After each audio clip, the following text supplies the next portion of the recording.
రండి బాబా రండి. అందమైన నాకు కూతురు వేసిన అందమైన పెయింటింగ్స్. ఇది ఫుల్ బాటిల్, ఇది హాఫ్ బాటిల్, ఇది క్వార్టర్ బాటిల్. అమ్మా అన్న కూతురు వేసిన పెయింటింగ్ నేను డబ్బు కోసం అమ్ముకోవట్లేదు, మందు కోసం అమ్ముకుంటున్నాను. ఇది ఫుల్ బాటిల్, ఇది హాఫ్ బాటిల్, ఇది క్వార్టర్ బాటిల్. రండి ఇంకా అయ్యోమ్మా మందు కొట్టడానికి డబ్బులు లేవు, అందుకని నువ్వు వేసిన పెయింటింగ్ నమ్మేసుకున్నాను. ఇది ఫుల్ బాటిల్, ఇది హాఫ్ బాటిల్, ఇది క్వార్టర్ బాబు. వెళ్ళిపోతాయి బాబు, ఇంకా తీసుకోండి చెప్తాను. మంది అసలు నువ్వు కన్న తండ్రివేనా?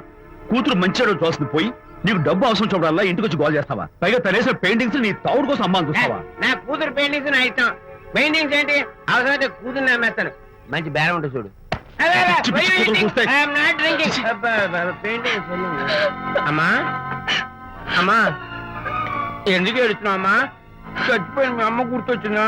అమ్మ చచ్చిపోయినందుకు కాదు, నువ్వు బ్రతుకున్నందుకు ఏడుస్తున్నాను. నువ్వు ఏడితే నాకే ఏడిపోతాను.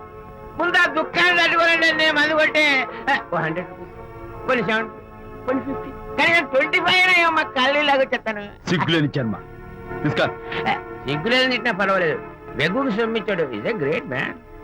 మీ నాన్న మాటకు బాధపడుతున్నావా? ఆ తండ్రి కడుపున ఎందుకు పుట్టాను అని ఫీల్ అవుతున్నాను.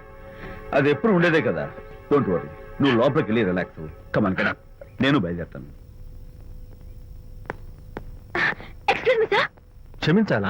క్షమించాల్సినంత తప్పు నువ్వేం చేసావమ్మా? సార్ నా పేరు అనిత. అది తప్పు కాదే. నేను పెయింటర్ సార్. అది అసలు తప్పే కాదు సార్.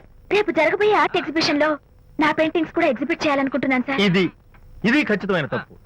ఆర్ట్ ఎగ్జిబిషన్ కి ఎంట్రీ పంపడానికి నిన్నే లాస్ట్ డేట్ అయిపోయింది. ఇవాళ వచ్చి ఎంట్రీ ఇస్తానంటే ఎలాగమ్మా?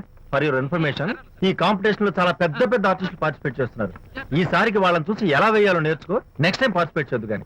Better luck next time.